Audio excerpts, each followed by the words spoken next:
Hello friends, I am Kavijeshni. நான் இன்னைக்கு என்ன டாபிக் எடுத்துருக்கேன்னா, ஸ்ட்ரென்த் ஆஃப் மெட்டீரியல். அதில் என்னென்ன எக்ஸ்பிளைன் பண்ண போகிறேன்னா, types of material, types of bars, restrain curve, theory of failures. இதை பற்றி நான் எக்ஸ்பிளைன் பண்ண போகிறேன். ஃபஸ்ட்டு டைப்ஸ் ஆஃப் மெட்டீரியல்ங்கிறது ரெண்டு டைப்பாக பிரிச்சிருக்காங்க. காம்போசிஷன் பேஸ் பண்ணி, ப்ராப்பர்ட்டிஸ் பேஸ் பண்ணி பிரிச்சிருக்காங்க. காம்போசிஷன் வந்துட்டு ரெண்டு டைப் இருக்குது. அதில் ஹோமோஜினியஸ், ஹெட்ரோஜினியஸ். ஹோமோஜினியஸ்னா யூனிஃபார்ம் காம்போசிஷனாக இருக்கும், அந்த மெட்டீரியல் ஃபுல்லாகவே யூனிஃபார்ம் காம்போசிஷனாக இருக்கும். ஹெட்ரோஜினியஸ்னா நான் யூனிஃபார்ம் காம்போசிஷனாக இருக்கும். இதே ப்ராப்பர்ட்டி பேஸ் பண்ணி பிரிச்சிருக்காங்க. மூணு டைப்: ஐசோட்ரோபிக், அனிசோட்ரோபிக், ஆர்த்தோட்ரோபிக். ஐசோட்ரோபிக்னா ஒரு மெட்டீரியலோட ப்ராப்பர்ட்டி எல்லா டேரக்ஷன்லையுமே சேமாக இருக்கும். அனிசோட்ரோபிக்னா டேரக்ஷன் பொறுத்து வேரி ஆகும். ஆர்த்தோட்ரோபிக்னா ஒவ்வொரு டேரக்ஷன்லையும் ஒவ்வொரு ப்ராப்பர்ட்டிஸ் வந்து இதாக இருக்கும். அனிசோட்ரோபிக், ஆர்த்தோட்ரோபிக் என்ன வித்தியாசம்னா, orthotropic X Y Z direction, இந்த டேரக்ஷனில் மட்டும் ப்ராப்பர்ட்டிஸ் வேரியாக இருக்கும். அனிசோட்ரோபிக்னா எல்லா டேரக்ஷன்லையுமே எக்ஸ் ஒய் ஒய் இசட் அந்த மாதிரி அந்த பிளேன்லையுமே வந்துட்டு ப்ராப்பர்ட்டிஸ் நமக்கு வந்து வேரி ஆகும். இப்போ வந்து என்னென்ன மெட்டீரியல்ஸ் பார்த்தீங்கன்னா, செராமிக்ஸ், பிளாஸ்டிக், ஃபெரஸ், இதெல்லாமே ஹோமோஜினியஸ் மிக்சரில் வந்துடும். இதோட ப்ராப்பர்ட்டிஸ் வந்து மோஸ்ட்டாக ஐசோட்ரோபிக்காக தான் இருக்கும். வுட்டு காம்போசிட் மெட்டீரியல் வந்து ஹெட்ரோஜினியஸ் மெட்டீரியலாக இருக்கும். இதோடைய ப்ராப்பர்ட்டி பார்த்தீங்கன்னா, வுட்டுக்கு வந்து ஆர்த்தோட்ரோபிக்காக இருக்கும், காம்போசிட் மெட்டீரியலுக்கு வந்து அனிசோட்ரோபிக்காக இருக்கும். இதெல்லாம் பேஸ் பண்ணி தான் நம்ம ஒரு ப்ராடக்ட் செய்யறதுக்கு முன்னாடி நமக்கு என்ன மாதிரி இது வேணும், ப்ராப்பர்ட்டிஸ் வேணும், இப்படி இருக்கணும்னு சொல்லிட்டு இதெல்லாம் பேஸ் பண்ணி தான் நம்ம ஒரு ப்ராடக்ட் வந்து மேனுஃபேக்சரிங் பண்ணுவோம். நெக்ஸ்ட்டு டைப்ஸ் ஆஃப் பார். இந்த பார் வந்து எதுக்கு யூஸ் பண்ணுறாங்கன்னு பார்த்தீங்கன்னா, யூனிஃபார்மாக வந்து ஸ்ட்ரெஸ் வந்து டிஸ்ட்ரிபியூட் ஆகும். அதாவது ஆக்சியல் லோட் கொடுக்குறப்ப அந்த மெட்டீரியல் வந்து எப்படி ஸ்ட்ரெஸ் வந்து இதாகுது, அதை இது பண்ணுறதுக்காக இந்த பாரில் யூஸ் பண்ணுவாங்க. 4 டைப் ஆஃப் பார் இருக்குது: பிரிஸ்மெட்டிக் பார், சர்க்குலர் டேப்பர்டு பார், ரெக்டாங்குலர் டேப்பர்டு பார், காம்போசிட் பார். ஃபஸ்ட்டு பிரிஸ்மெட்டிக் பார். பிரிஸ்மெட்டிக் பாருங்கிறது யூனிஃபார்ம் க்ராஸ் செக்ஷனாக இருக்கும். அது ஃபுல் லென்த்துக்குமே யூனிஃபார்ம் க்ராஸ் செக்ஷனாக இருக்கும். டயாமீட்டரும் வித் கான்ஸ்டன்ட்டாக இருக்கும். இதை வந்து ஸ்டாண்டர்ட் வேல்யூன்னு சொல்லலாம். அதில் இது பண்ணுறது வந்து ஸ்டாண்டர்டாக இது பண்ணிக்கலாம். இது எங்கெங்கெல்லாம் யூஸ் பண்ணுவாங்கன்னா, மெஷின் பார்ட்ஸு, ஸ்ட்ரக்சரல் மெம்பர்ஸ்க்கெல்லாம் யூஸ் பண்ணுவாங்க. அடுத்து சர்க்குலர் டேப்பர்டு பார். இது வந்து கிராஸ் செக்ஷன், சர்க்குலர் கிராஸ் செக்ஷனாக இருக்கும். இதோட டயாமீட்டர் வந்து டிக்ரீஸ் ஆகிட்டே வரும், அல்லது இந்த சைட் வந்து பார்த்தா இன்க்ரீஸ் ஆகிட்டே போகும். இது வந்து லோ வெயிட்டாக இருக்கும், ஸ்ட்ரென்த் வந்து அதிகமாக கொடுக்குங்கிறதுனால இதை மோஸ்ட்டாக யூஸ் பண்ணுவாங்க. இது எந்தெந்த இடத்துல யூஸ் பண்ணுவாங்க? மிஷின் ஸ்பிண்டில்ஸு, நம்ம லேட் மிஷினில் அந்த ஸ்பிண்டில் இருக்கும் பார்த்தீங்களா, அந்த இதுக்கெல்லாம் வந்து சர்க்குலர் டேப்பர் யூஸ் பண்ணியிருப்பாங்க. நெக்ஸ்ட்டு ரெக்டாங்குலர் டேப்பர்டு பார். இது வந்து ரெக்டாங்குலர் கிராஸ் செக்ஷனாக இருக்கும். இதோட வித் திக்னஸும் ஆன் சைடு வந்து சேஞ்ச் ஆகும். இது வந்து வெயிட் கம்மியாக இருக்கும். இதோட பெண்டிங் ஸ்ட்ரென்த் வந்து அதிகமாக இருக்கும் ரெக்டாங்குலர் டேப்பர்டு பாரில். இப்போ எக்ஸாம்பிள் நாசில் டிஃப்யூசர்லாம் இருக்கும் பார்த்தீங்களா, ஒரு எண்டு வந்து பெருசாக இருக்கும், இன்னொரு எண்டு வந்து சின்னதாக இருக்கும். ஸோ அந்த மாதிரி பர்பஸ்க்கு இதெல்லாமே யூஸ் பண்ணுவாங்க.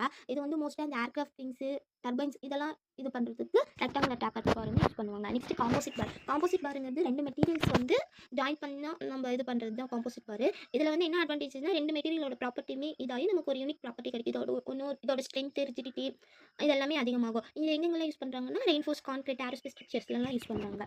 அடுத்து ஸ்ட்ரெஸ் ஸ்ட்ரெயின் கர்வ். இந்த ஸ்ட்ரெஸ் ஸ்ட்ரெயின் கர்வ் அப்படிங்கிறது ஒரு மெட்டீரியலில் ஒரு லோட் கொடுக்குறப்ப என்னென்ன வேரி ஆகுது, அதில் எப்படி எவ்வளோ லோட் கொடுத்து எந்தெந்த பாயிண்ட்டில் வந்து ஈல்ட் ஆகுது, எலாஸ்டிக் ஆகுது, அதெல்லாம் கிராஃபிக்கலாக ரெப்ரசென்ட் பண்ணுறது தான் இந்த ஸ்ட்ரெஸ் ஸ்ட்ரெயின் கர்வ். இதில் வந்து ஸ்ட்ரெஸ்ஸை வந்து ஒய் ஆக்சிஸ்லையும், ஸ்ட்ரெயின் வந்து எக்ஸ் ஆக்சிஸ்லையும் வச்சிருக்கோம். இங்கே பார்த்தீங்கன்னா வந்துட்டு ஸ்ட்ரெஸ் வந்து ஒய் ஆக்சிஸ், ஸ்ட்ரெயின் வந்து எக்ஸ் ஆக்சிஸில் இருக்குது. ஃபஸ்ட்டு பிரிட்டில் மெட்டீரியல் வந்து எலாஸ்டிக் லிமிட் வரைக்கும் போகும். அடுத்து சடனாக வந்து பிரேக் ஆகிடும். ஏன்னா இது பிரிட்டில் மெட்டீரியலில் வந்துட்டு பிளாஸ்டிக் டிஃபார்மேஷன் இதாகாது, எலாஸ்டிக் லிமிட் தான் ஒன்று பிரேக் ஆகிடும் மெட்டீரியல். அதுவே டக்டைலுக்கு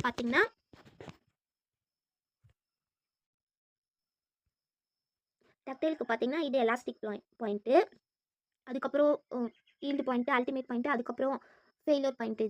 இந்த எலாஸ்டிக் பாயிண்ட் வரைக்கும் இதுக்குள்ளே ஸ்டோர் ஆகிற எனர்ஜி வந்து ரெசிலியன்ஸ் எனர்ஜின்னு சொல்லுவாங்க.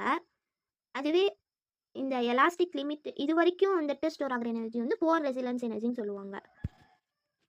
நெக்ஸ்ட் வந்து theory of failure. Theory of ஃபெயிலியருங்கிறது அதுதான், எப்போ ஒரு மெட்டீரியல் வந்து பிரேக் ஆகும், எந்த லோட் வந்து கொடுக்குறப்ப, அல்டிமேட்டாக எவ்வளோ லோட் கொடுக்குறப்ப வந்து ஒரு மெட்டீரியல் பிரேக் ஆகும், அதை அனலைஸ் பண்ணுறது தான் இந்த தியரி ஆஃப் ஃபெயிலியர். இதில் வந்து 5 டைப்ஸ் இருக்குது: maximum stress theory, maximum principal strain theory, maximum shear stress theory, maximum strain energy theory, maximum distortion energy theory. இது வந்து மேக்ஸிமம் ஸ்ட்ரெஸ் தியரி, அது வந்து பிரின்சிபல் ஸ்ட்ரெஸ் வந்து ரேங்கிங்ஸ் தியரின்னு சொல்லுவாங்க. இதில் வந்து ஷியர் ஸ்ட்ரெஸ் வந்து 0வாக இருக்கும். ஜஸ்ட் நமக்கு ஆக்சியல் லோட் மட்டும் தான், நம்ம யூடிஎம் மிஷினில் பண்ண மாதிரி சிம்பிள் டென்ஷன் லோட் மட்டும் தான். எவ்வளோ ஸ்ட்ரெஸ் மேக்ஸிமமாக ஒரு மெட்டீரியல் ஆக்ட் ஆகுது, அது வந்து எந்த பாயிண்ட்ல வந்துட்டு மேக்ஸிமமாக இருக்கும் போது அந்த மெட்டீரியல் பிரேக் ஆகுது, அதை எக்ஸ்பிளைன் பண்ணுறது வந்து ரேங்கிங்ஸ் தியரி. பிரின்சிபல் ஸ்ட்ரெயின் தியரினா ஸ்ட்ரெயின் எனர்ஜி, எவ்வளோ ஸ்ட்ரெயின் எனர்ஜி வந்து அந்த மெட்டீரியல் வந்து அப்சர்வ் பண்ணதுக்கப்புறம் பிரேக் ஆகுது, அதை எக்ஸ்பிளைன் பண்ணுறது பிரின்சிபல் ஸ்ட்ரெயின் தியரி. இது வந்து வென்னன்ஸ் தியரின்னு சொல்லுவாங்க. Next maximum shear stress theory. இது வந்து ட்ரெஸ்கா தியரின்னு சொல்லுவாங்க. ஒரு ஷியர் ஃபோர்ஸ் வெறும் பிரின்சிபல் ஸ்ட்ரெஸ்ல ஒரு ஷியர் ஸ்ட்ரெஸ் வந்து மேக்ஸிமமாக எப்போ ஆக்ட் ஆகுதோ அப்போ வந்து பிரேக் இந்த மெட்டீரியல் வந்து பிரேக் ஆகுறத வந்துட்டு எக்ஸ்பிளைன் பண்ணுறது வந்துட்டு ட்ரெஸ்கா தியரி. ஹைக்ஸ் தியரினா டோட்டலாக அந்த மெட்டீரியல் வந்து எவ்வளோ ஸ்ட்ரெயின் எனர்ஜி வந்து அப்சர்வ் பண்ணி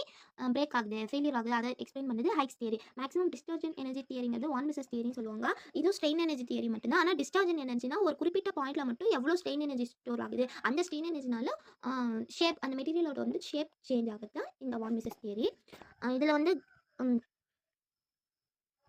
இதில் இந்த ரெக்டாங்கிள் வந்து எதை ரெப்ரசென்ட் பண்ணால் நமக்கு ரேங்கிங்ஸ் தியர் எக்ஸ்பிளைன் பண்ணும் அந்த கிராஃபிக்கல் ரெப்ரசன்டேஷனு.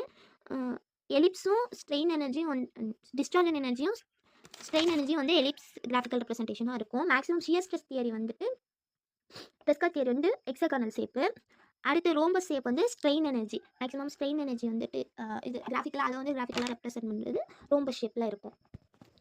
அடுத்து types of theory of failure இந்த பிக்சர் பாருங்க. இதில் வந்து ரேங்கிங் தியரி வந்து பிரிட்டில் மெட்டீரியல்ஸ்க்கு யூஸ் பண்ணுவாங்க. ட்ரெஸ்கா தியரி வந்து டக்டைல் மெட்டீரியல்ஸ்க்கு யூஸ் பண்ணுவாங்க. ஸ்ட்ரெயின் எனர்ஜி தியரியில் வந்து பிரிட்டைல் மெட்டீரியல்ஸ்க்கு யூஸ் பண்ணுவாங்க. ஹைக்ஸ் தியரி வந்து எல்லா மெட்டீரியல்ஸும் பொதுவாக எவ்வளோ ஸ்ட்ரெயின் எனர்ஜி ஒரு மெட்டீரியல் ஸ்டோர் ஆகும் அதை எக்ஸ்பிளைன் பண்ணுறது வந்து ஹைக்ஸ் தியரி. வான் மிசஸ் வந்து டக்டைலுக்கு தான் அதிகமாக யூஸ் பண்ணுவாங்க. இன்னைக்கு வந்துட்டு தியரி ஆஃப் ஃபெயிலியர் வந்து சிமுலேட் பண்ணி காட்ட போகிறேன்.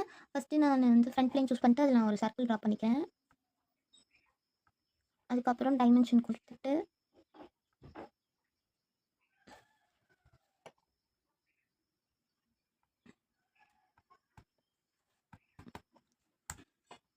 நெக்ஸ்ட்டு இது போய் எக்ஸ்ட்ரூட் பண்ணிக்கலாம். நான் வந்து ஒரு 75 mm நான் வந்து எக்ஸ்ட்ரூட் பண்ணிக்கிறேன்.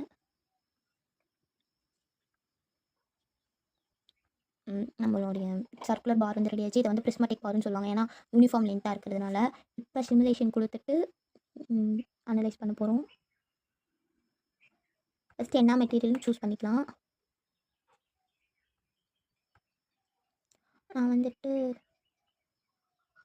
டக்டைல் கிரே கேஸ்ட் அயர்ன் வந்து நான் மெட்டீரியல் சூஸ் பண்ணிக்கிறேன். அடுத்து ஃபிக்சர்ஸ் கொடுக்கணும். வந்து இந்த எண்டை நான் வந்து ஃபிக்ஸ் பண்ணி வச்சுக்கிறேன். நெக்ஸ்ட்டு லோடு, எக்ஸ்டர்னல் லோடு நார்மலாக நம்ம ஆக்சியல் லோடே கொடுக்கலாம். ரிவர்ஸ் டைரக்ஷன் கொடுத்துட்டு நான் வந்துட்டு ஒரு 1500 நியூட்டன் கொடுக்குறேன். ஓகே,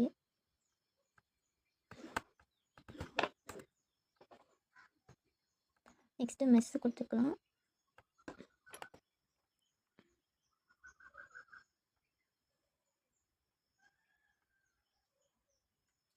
மெஸ் கொடுத்துட்டு இந்த ஸ்டடியை நம்ம ரன் பண்ணால் நமக்கு வந்து எவ்வளோ டிஸ்பிளேஸ்மெண்ட் ஆனிச்சு. இங்கே பாருங்கள், வான் மீட்டர் ஸ்ட்ரெஸ்ன்னு காட்டுது.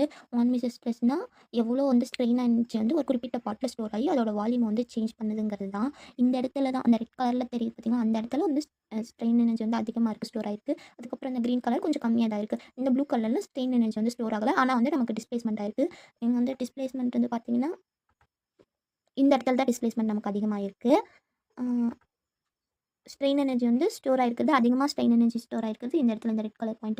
இதில் வந்துட்டு எனக்கு வந்துட்டு